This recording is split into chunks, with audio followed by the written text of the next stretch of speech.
launching downfield, underthrown and intercepted. Keely Ringo has an escort down the sidelines.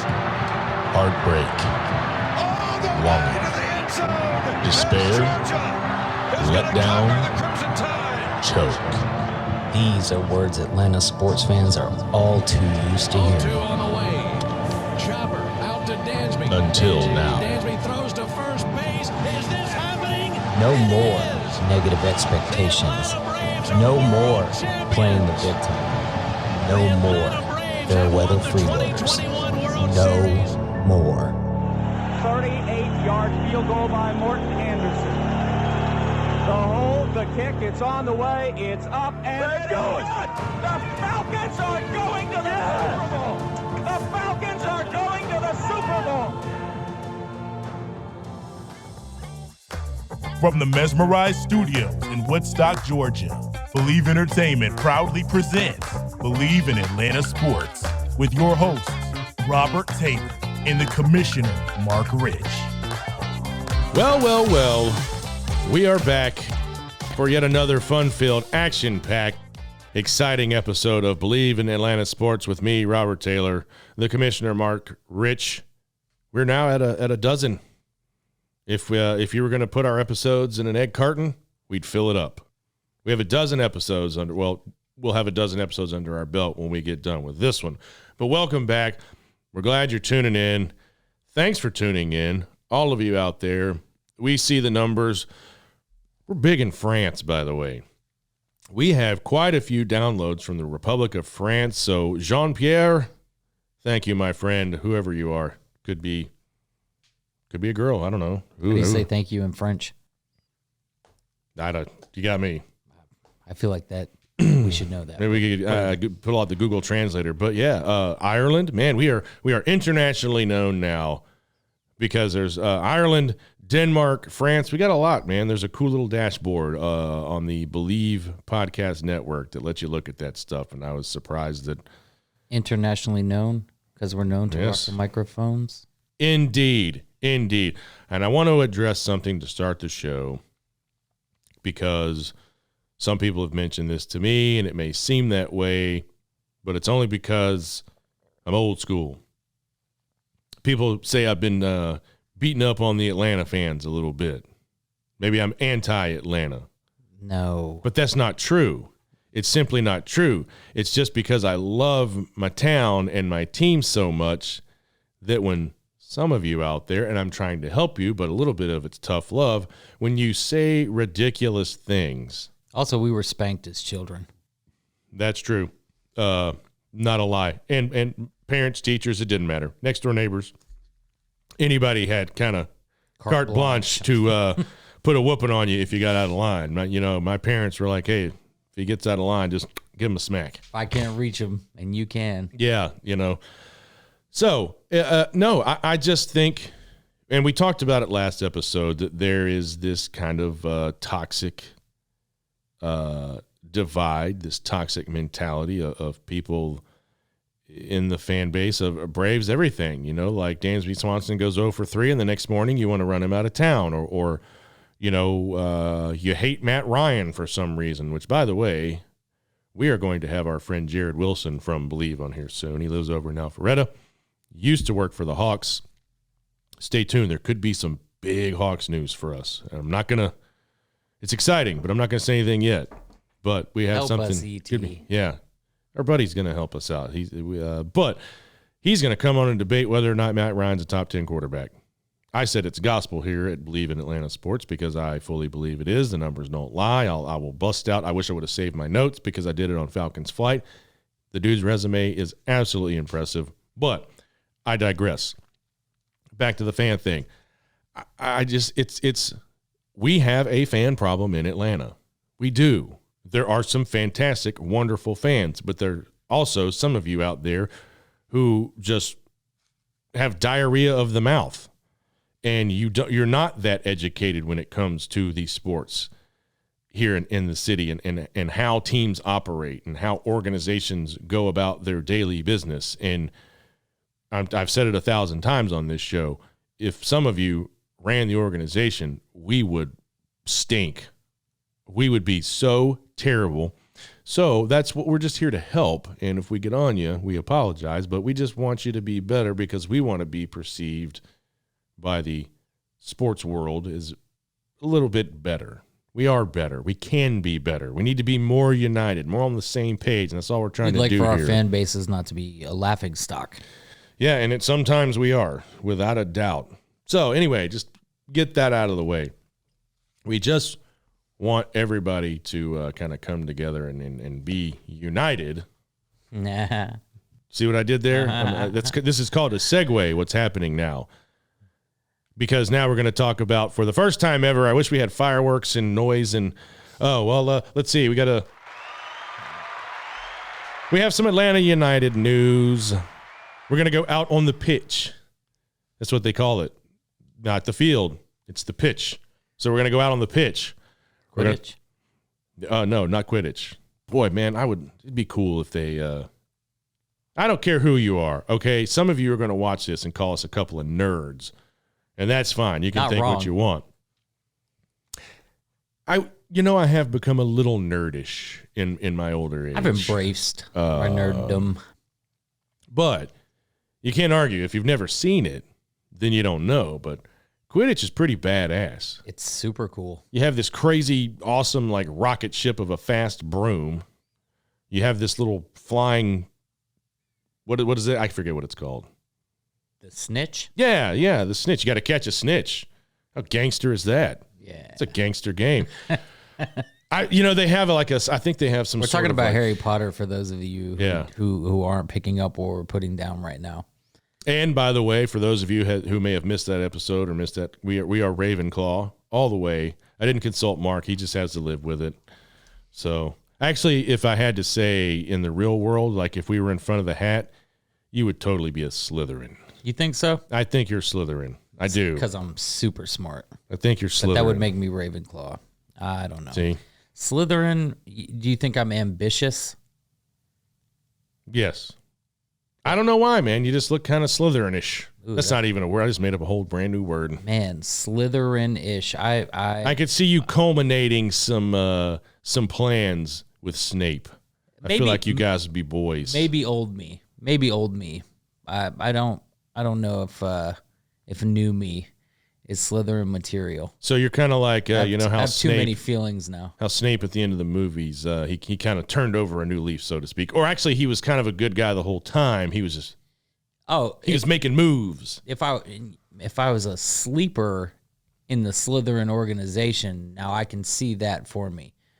I have been called a chameleon from time to time. I can blend. So we went from soccer to Quidditch, but now let's get back to soccer. Also, my family's going to kill you when they hear you say that you think I'm Slytherin. But I'm Oh just well, saying. hey, bring it, Mark's family. Come on, I'm ready. We'll get in the squared circle, duke it out. We'll put it on pay-per-view and make a buck though. Oh yeah, we're getting paid. We'll put it on our YouTube channel, everything. We'll sell tickets, but they'll be cheap so everybody can get in. Besides, who would pay money to see that anyway? You'd be surprised these days. But it's not good United news, really. It's not. We don't like that this is how we're breaking this in. But it just popped up, and I was like, well, as bad as it is, we have to talk about it. And, oh, man, Atlanta has a player. His name is Miles Robinson, and he was down at the PBR bar near Truist Field in the fun city that they call the Battery. And I guess by now there's probably not too many people around that haven't been down there, but maybe you don't get out much. Maybe you watch all your sports from home or you haven't heard about it, but it's a whole thing around the ballpark now. You get out of the game, there's bars and restaurants everywhere. They stay open late. And apparently he was in there hanging out, and I don't know if he was at the bar or now in PBR there are shot girls that go around. And he took a shot off of a tray, and he took the shot. Allegedly. I think there's probably video now. But so we'll say allegedly. But bartender saw it, went to the manager, and said, hey, you have to pay it. He proceeded to go full-on spoiled athlete mode and pitch a fit. Detectives were called. He was given a criminal trespass. They said, man, you just got to pay the $5. Just pay for the shot. Now, I don't know how much he makes, but he probably ain't broke. I don't know what the average MLS salary these days. It's probably you could probably equate it to the WNBA, several $100,000. But he also plays on another team in another league too. So let's just say that Miles Robinson isn't a poor man. He's doing okay for himself, and he can afford to pay for a $5 shot. But his remarks were reportedly, all this over $5, bro. Well, you stole, allegedly. Allegedly, yes. But yeah, that's the reports coming out seemed like it was a temper tantrum, and all of this could have been easily avoided. But for $5. Yeah, obviously we'll find out more when we find out more, I guess. It's aggravating that this is a thing. Yeah, it's a bad look for your team. It's a bad look for you. It's a bad look for the city. Just, and here's the thing. Completely avoidable. The guilty dog always barks first. So I would, we aren't supposed to pass judgment, but I'm pretty sure you probably took the shot. I'm pretty sure you were expecting someone to be like, oh, it's Miles Robinson from the Atlanta United, whatever. No, you have to, and hey, I mean, Charles Barkley, boy, he'll tell you all the time, the greatest thing about being famous is all the free stuff he gets. But $5, dude. Yes, all this over $5. You made a big deal over $5. You probably had $5 in your wallet. And if you didn't, you swipe your card. Whatever.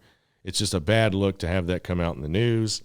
And Joseph Martinez, who's superstar, he has been suspended for conduct detrimental to the team. Nobody will ever know what that is. Allegedly. Okay, allegedly again. No, allegedly for an altercation with a coach. Okay. Well, you don't argue with a coach. You can have conversations with them. You don't altercate with them either. That's a big no-no. Yeah, so he's been suspended, and I, did just some looking around. They are not in a position to reach the playoffs. They have played 29 games. They have 8 wins, 12 losses, and 9 draws. And I said, what is a draw? Well, it's a tie. So they've played to a tie 9 times. But that's really about all we have on the United. And I know we are an Atlanta sports podcast, and we're going to do better. I think it's just all about time. There's not a lot of time these days to get into a lot of this stuff. And what am I talking about?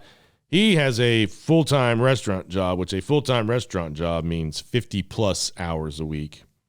I am just finishing up school.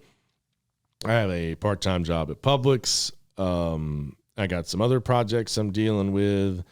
By no means are we making excuses, but No. we're gonna hit you with our loves before we hit you with everything else. And also too, I'm just saying, once I'm done with school, that frees up about 30 hours a week. I'm just saying, stay tuned, keep watching, because it's only going to get better. You should see the inside of the studio now. Like we got our cameras mounted, it looks super professional. We got some different lighting up here and over there. Like we would rather have 1 million viewers tomorrow and be the hottest thing in all of Atlanta, but that doesn't happen overnight. Not to say we're not any less committed to putting out a great show. I'm just saying more time equals better show, and we're gonna. If it did happen overnight, who would we get to play us in the movie? Because we'd have to make a movie about that. I don't know who would play me. That's a question for another day, but think about that. For you, I don't know. Let me think. If something comes to mind real quick. I'd get McConaughey to play you.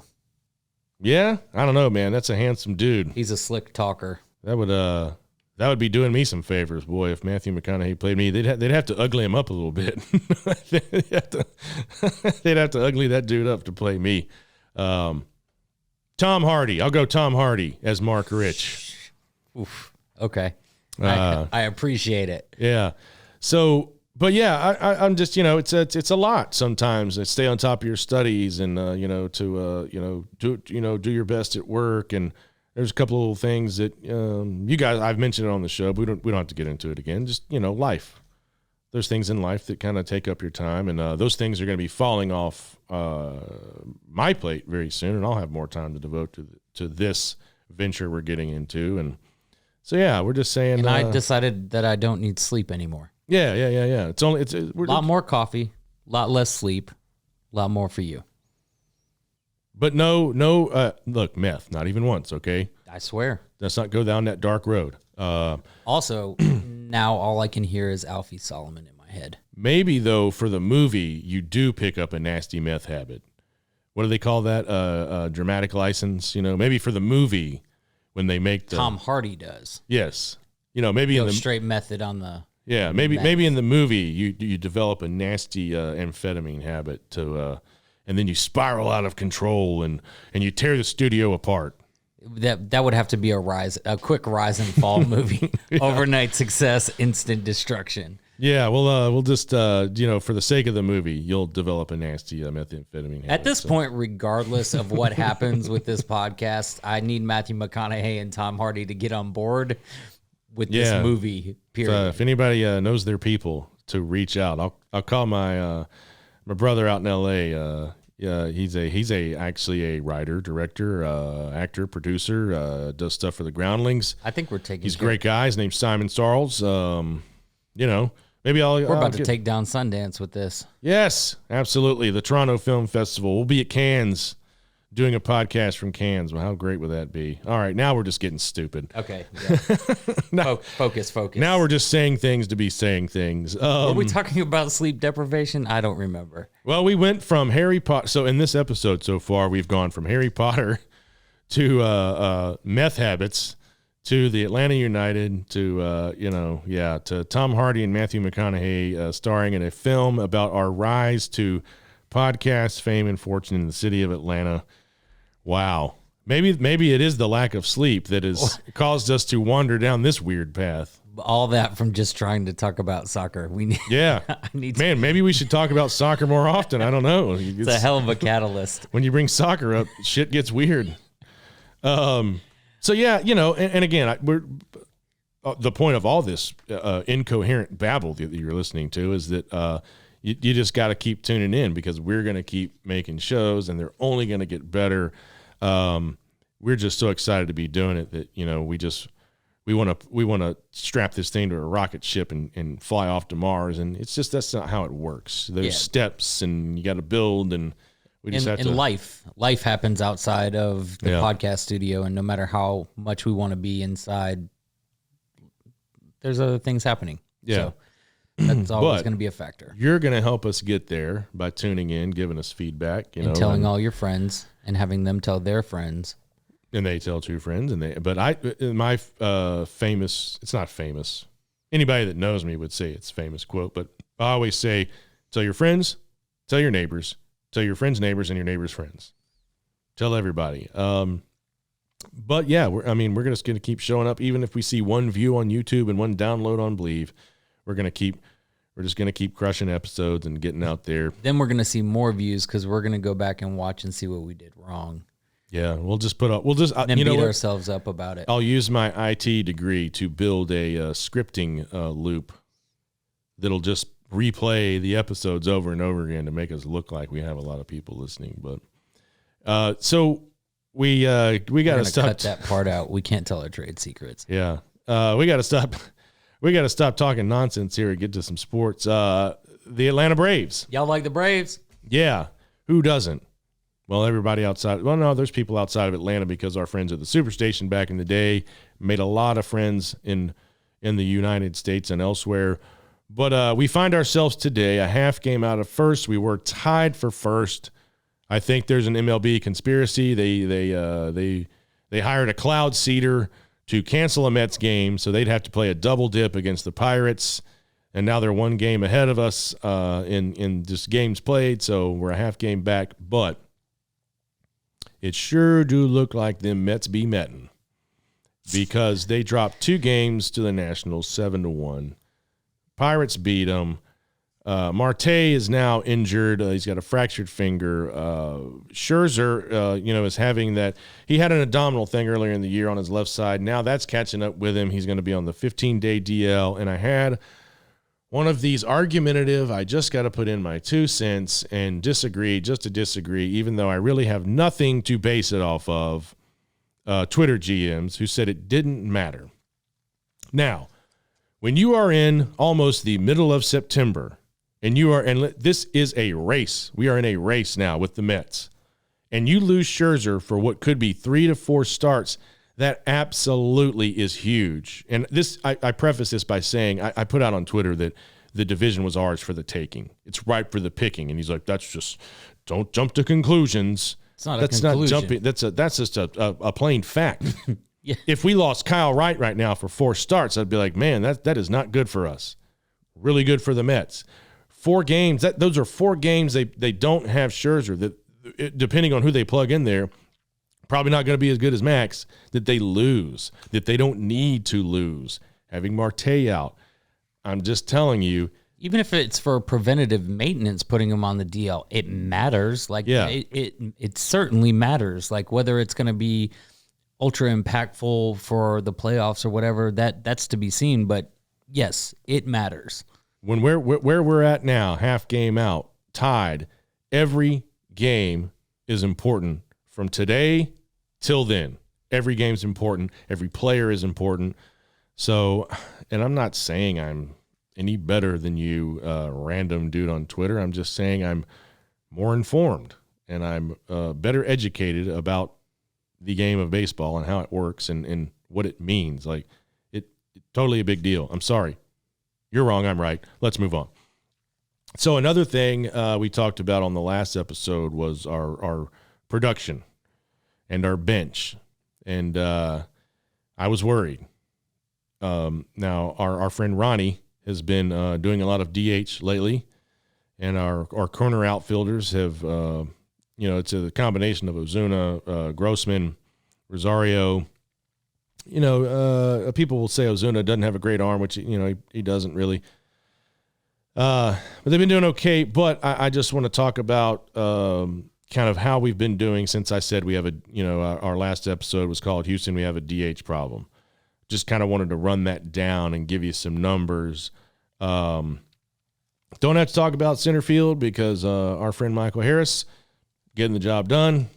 But out of left field, not too shabby. 7 for 21, which is good for a 333 average. Now, for those of you that get hung up on batting averages and everything, this is a fun stat here. What do you think the difference between 7 and 21 and 8 and 21 is? Average-wise. What do you think the jump is? If you just throw it out there. It is, 375? Very close. What was that movie with Russell Crowe? Beautiful Mind. Very close, Beautiful Mind. I could have been in here for 4 days and never would have figured that out without getting a pen and paper or a calculator out. But 7 and 21, batting 333. 8 and 21, you're hitting a cool 380. So not bad. And, by the way, a lot of this production out of left field has come from none other than my friend and yours, Marcell Ozuna of the Braves. So say what you want about that guy. And Snickers said it. You don't have to like it, but you got to deal with it. He's on the team. He needs him out there. From September. He doesn't need him out there, but he needs his bat. So in the last week, you could basically say, I think one of those hits belongs to Heredia or somebody else. But the heavy lifting, that batting average, that 7 for 21 is all Marcell Ozuna. So he's been batting 333 the last week. There's not much you can say about that. It's above 300. It's a solid. Basically, if you go 1 for 3, you're batting 333. That's how that works. So anyway, right field. This one's going to hurt. Right field, which has basically been the combination of Grossman and Rosario. 1 for 18. That's good for .055. Not good. Now, the Braves are hot. They're 7-3 in their last 10. They're finding ways to win. There's other people getting it done with the bat. The DH position, which I said Ronnie's been up to, he's been taking the bulk of it because of that knee. 7 for 26. That's a 269 clip. Not terrible, not great. Now, this is another thing, too, Twitter GM that I was kind of arguing with. Since June 1st, the Atlanta Braves have the best record, not in the East, not in the National League, in all of baseball. There's another reason why the division is ripe for the picking. We are, without argument, the best team in baseball, which is surprising because these numbers coming out of the outfield production, as far as swinging the bat's concerned, it's concerning going into the playoffs. I still see us as missing a bat. I would like to see in this last stretch of the season, us, ramp it up somehow. I don't know how we do it. Well, that's going to get fixed. Hopefully, if all goes to plan, you get a bat back at second base, and then when your corner outfield's spots becomes Vaughn Grissom. And you know what? Just anything can happen. Ozuna could be that guy. His bat could be getting hot. He could streak into the playoffs and be a hero. But his bat's not hotter than Grissom's, and you can't keep Ozzy out of the lineup. Oh, no. Ozzy will be there, but I'm saying like Grissom will be in left and Ozuna will be in right or whatever, because it seems like maybe Ronnie's just going to, and I don't know, maybe he's just DHing now to give that knee a little more rest and staying off of it, and he'll be back in the outfield. But it sure does look like could be going in the postseason that, Acuna will be doing a lot of DHing, and you'll have Grissom and Ozuna out there in the outfield. I can't believe people are still talking about this, about how do you keep Grissom's bat out of the lineup when Albies comes back? Like, the horse has been beat. He's going to go to the outfield. Nothing's going to happen to Vaughn Grissom. He's going to be in the lineup. He's just moving. And I got nothing against Ozzy, but he's a little dude. Ozzy Albies is not going to be in the outfield. Vaughn Grissom's there. So anyway, that's just my concern. Mr. Iglesias out in the bullpen, boy, he has been lights out, a showstopper. I think you got to move him into the closer's role. I know Jansen had a pretty good outing the other night, but a couple of blown saves. He even himself has said that his mechanics are a little funky, and I'm like, your mechanics have always been funky, but apparently he's off. Maybe you have another bullpen session off to the side. I don't know. Where does Jansen fit in? I wonder, maybe do you shift him more as like a setup man? I hope he figures it out, honestly. But I watched Iglesias pitch for the first time the other night, and I just don't think I've missed it. I think in like catching Braves games while at work, I've just missed every time he's been out there.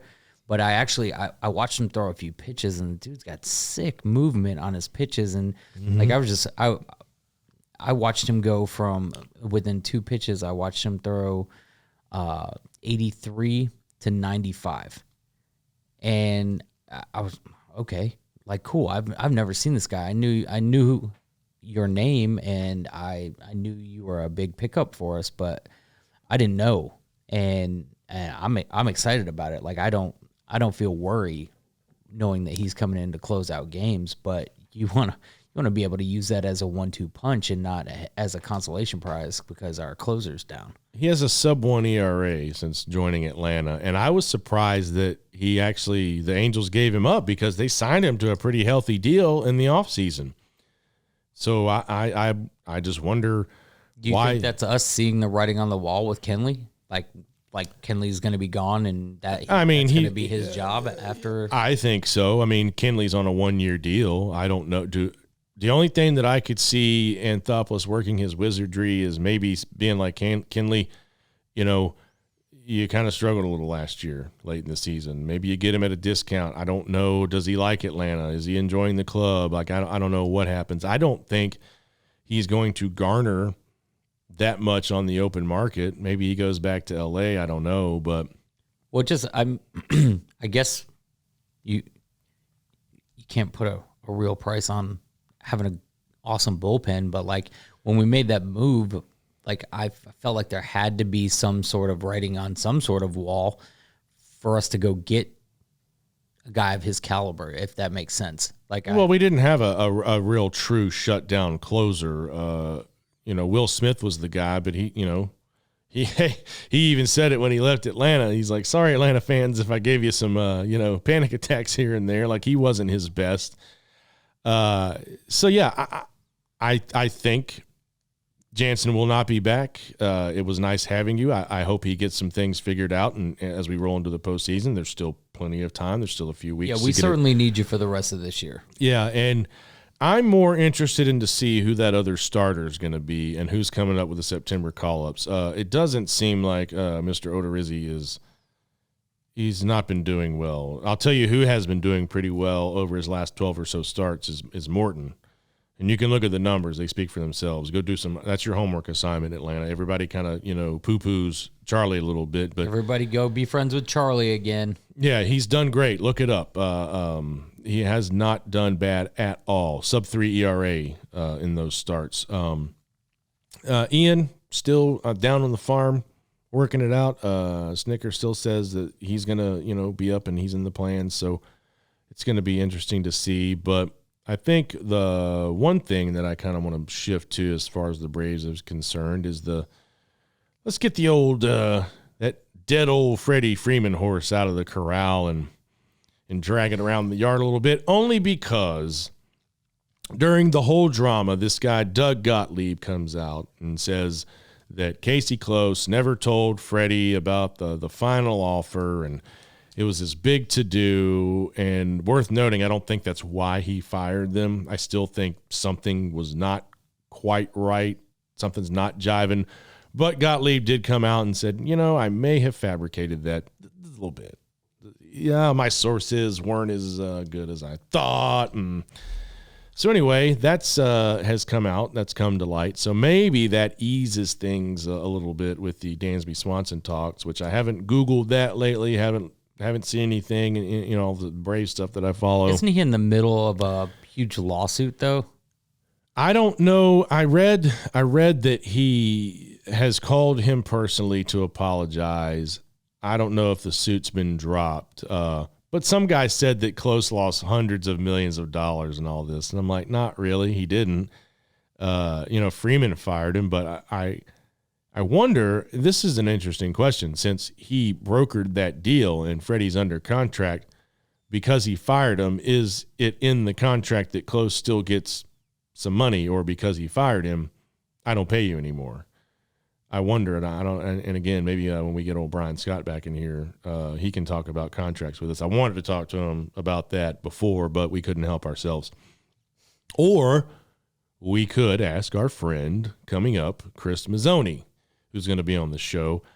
Pretty sure he probably knows a lot about Braves baseball and could tell us some things that we're not privy to, because if the last name sounds familiar, it's because it is.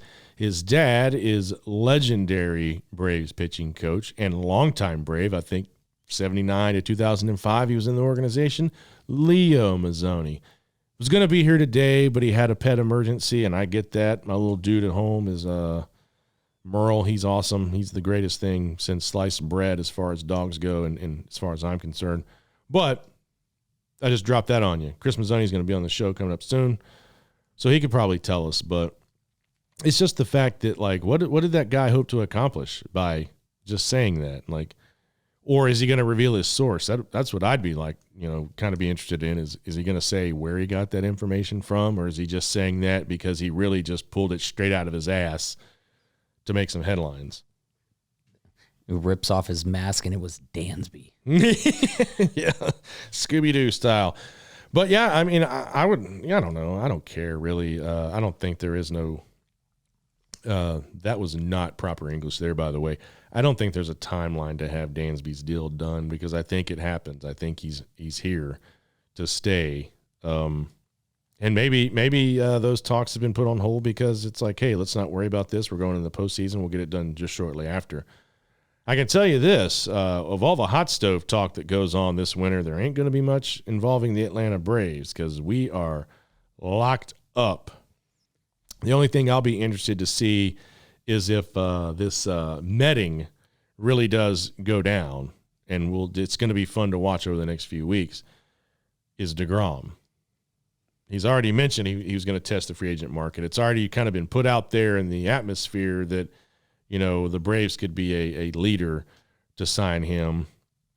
And after Odorizzi, and, what's going to happen to Charlie Morton? I mean, he's under contract, but I mean, he's getting long in the tooth. I think he's 38. Does he hang it up? Does he come back? Who knows? So, boy, that's another one of those dream scenarios we've talked about on the show previously of all these young arms and a DeGrom, and man, it's just God. That would be such a great piece to add. Something I don't want to forget to talk about because of Labor Day weekend and everything. We didn't get in here where it would have been fresh on our minds, but another pitcher we have on the staff, Spencer Strider, did something really awesome last week. Yeah, something that no Brave before him has ever done. And we're talking about John Smoltz, Steve Avery, Tom Glavine, Greg Maddux. None of these people have ever done this, and he did it. You tell him. I'll just say this. Mark's going to tell you, and if you're a Braves fan, you already know, but we're going to talk about it a little bit because it's really cool. But that jersey is now in Cooperstown, and I don't see how this guy doesn't get Rookie of the Year, by the way, for the National League. But, sure, but 16 strikeout performance against the Rockies last Thursday. Yeah, Spencer Strider is as advertised, and that guy was middle reliever when he started the year. Yeah, I just remember being there for opening day and seeing him introduced, and I chuckled a little because he stepped up very confidently with his mustache and waved, and I was like, I kind of like this guy. And here we are now, and he got the win last night. Rookie of the Year should be all but in the bag, you would think, but what? You never know. But as far as pitching goes, man, well, I think it's between him and Harris as to who wins that. I mean, there's some other rookies that have been making some noise around the league, but I'll tell you one thing. There's no way that guy ever goes back to the bullpen. I mean, I think he has cemented his spot in the starting lineup because I think he doesn't have bad control, but I think he actually is one of those power pitchers, kind of like a Clemens, that can actually put the ball where he wants to put it. And boy, I'll tell you what, that will be interesting to talk about because it's going to be great to have Chris on. We thought maybe we might have them both, but seems like we may be able to get Mr. Leo on the show, and we're just going to cross our fingers and knock on wood and all that good stuff. And it seems, I mean, I bet he'd have a field day talking about this pitching staff, and I would just love to see what Mazzoni could do with it. Nothing against Rick Kranitz, great pitching coach, good baseball guy, but I mean, golly. Leo's Leo. Yeah, well, I mean, look at it. Arguably, I don't think arguably, but some people could argue, you could argue the point. He was at the helm of quite possibly the greatest starting rotation in the history of Major League Baseball. There's a really cool stat that I kind of want to save until Chris and or Leo get on the show, and I think I will, but it has to do with pitchers' ERAs before Leo, during Leo, and after Leo. So, and again, it sure does look like it's almost like deja vu a little bit, this Braves run, because it's built around we have some quality hitters, some quality players, but it's being built around great starting pitching in Max Fried, Kyle Wright, Spencer Strider. I still think Ian Anderson's going to be in the mix. See, Kyle Wright's your ace, but you still said Max Fried's name first. Yeah, I think because he was the opening day starter. No, I know, but that's what's happening. Like it's just ingrained. I bet he's not next season. Sure. But Kyle Wright gets the nod next season. I'm just saying, like it's an understandable thing. Like it's just that's what we've been conditioned with. But it's just funny because people are talking about Kyle Wright more and more now. But people still are on the Fried bandwagon. Not to take anything away from any of them. I honestly don't think it matters who your game one starter is, whether it's Fried or Wright, because they're going to be 1 and 2 regardless. And however you want to deal them out there, that's how you deal them out there. I mean, just look at it in the playoffs, especially you get like the NLDS. That's a 3-game series. Fried, Wright, Strider. That's a tall order, and again, maybe all the groaning and moaning I'm doing about outfield production and the DH, maybe that just doesn't matter because we have a Dansby Swanson and we'll have an Albies and we have a Grissom and we have an Olsen and a Darno. Like clearly I would say it doesn't matter because they're getting the job done despite the poor production from some of these guys. And maybe that's just those arms and those other guys. I think that was what I think about though, is like all it would take is for one or two guys to kind of get in a little bit of a funk and wow, sure. We're in Well, trouble. and that's why you keep an eye on it. That's why you pay attention to that stuff. That's why when you see things going good with the pitching staff and you see the usual suspects hitting the ball like normal, but you notice the drop off from DH. You notice the drop off in the outfield because you're a fan. Like you see what's happening. You pay attention to these things. So whether it's negatively affecting us right this moment, which it doesn't seem to be, you know that it's not going to be a good thing for the playoffs. So that's why you keep an eye on that. And hopefully, like we said, hopefully that other passenger on the bus in Arcia will be helpful come postseason time. But we'll just have to see. I just envision those guys getting back healthy and all coming back on the roster and everything being super smooth. I mean, I think the Braves go deep into the playoffs. I did say on a prior episode I was a little worried about could they repeat because of some kind of a. Of course, I said all that, and now here they rip off a 7-3 in their last 10. But I was a little worried about some guys maybe not being dialed in the bullpen, and I was worried about the DH and stuff. And that happens. Other people are talking about it, but they keep getting it done. Like I said, since June 1st, best team in baseball, hands down. I'm not so worried much about the Dodgers just because I think they're going to fall victim to that when you have the best record in all of baseball, which they do overall, not just since June 1st, but since day one. The Dodgers, when you have that kind of record, you typically don't win the World Series. And we'll see. I just want to square off against them. I want to get the Mets out of the way. Somebody take them out, either some other team or we take them out.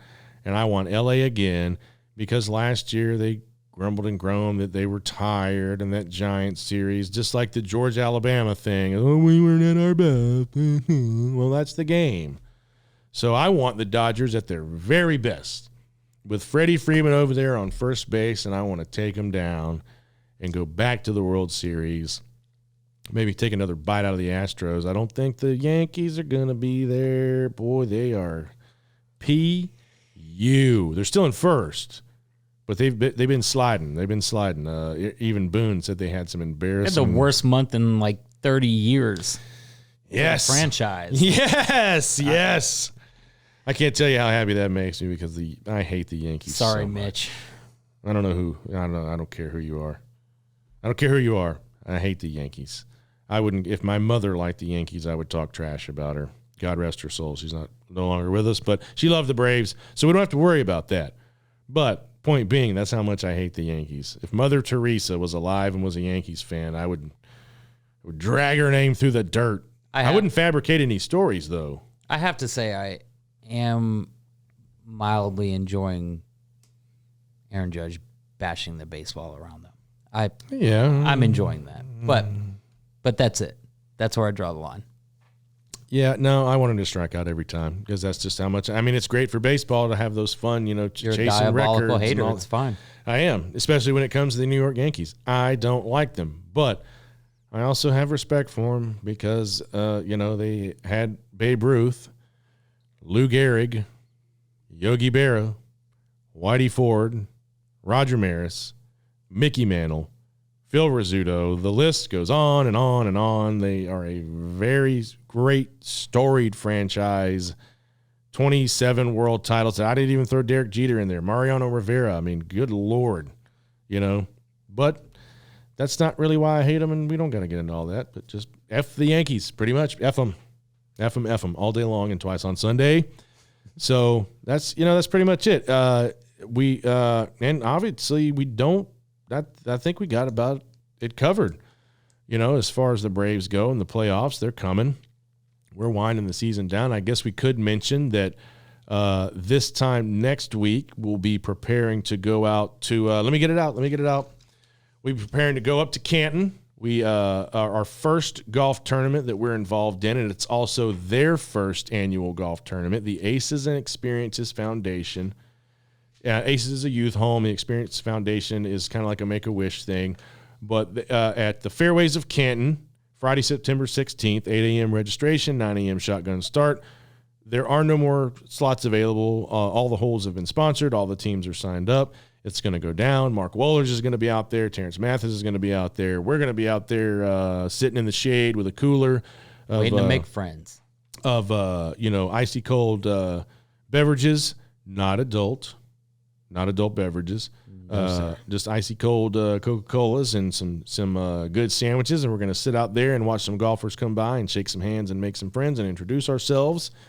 And after that, we have I guess we could say we, because you'll be there, but you'll be working in your you'll be having your restaurant hat on, but at the restaurant on September 28th, which is like 2 weeks after that, not quite, like 12 days.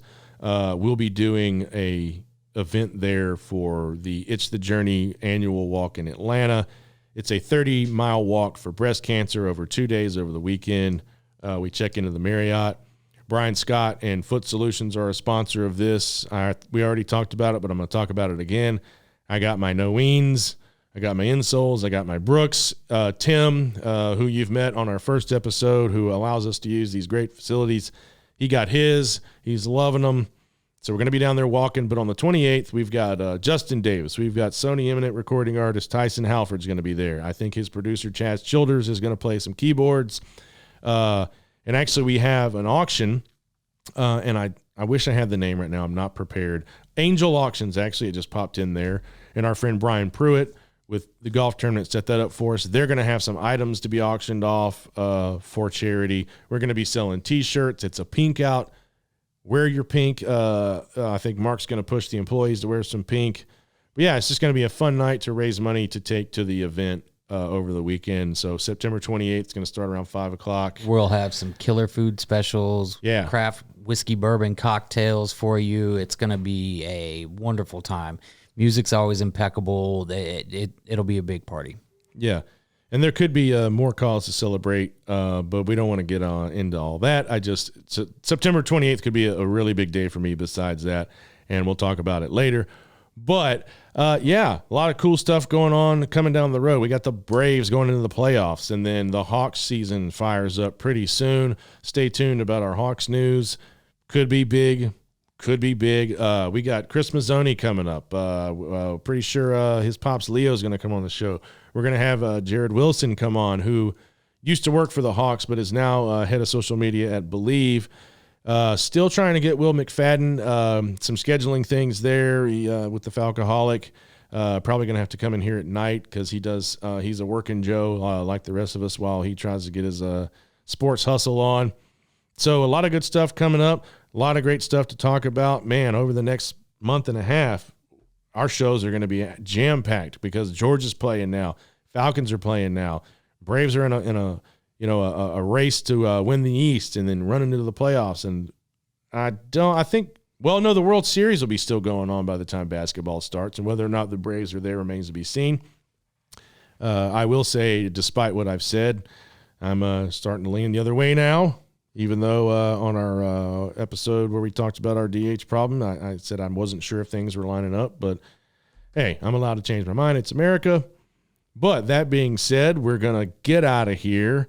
And we'll see you later next week because I said before I am taking a trip to Asheville, so we will not be around Monday to do a show. But we're going to be back in here doing another show or two next week. And until then, Atlanta fans, enjoy the Falcons, enjoy the Dogs, keep pushing the Braves. The Hawks are coming. Maybe the United could fix their attitude problems and turn things around. But until then, stay safe. We love you. We need you. Good night, Irene.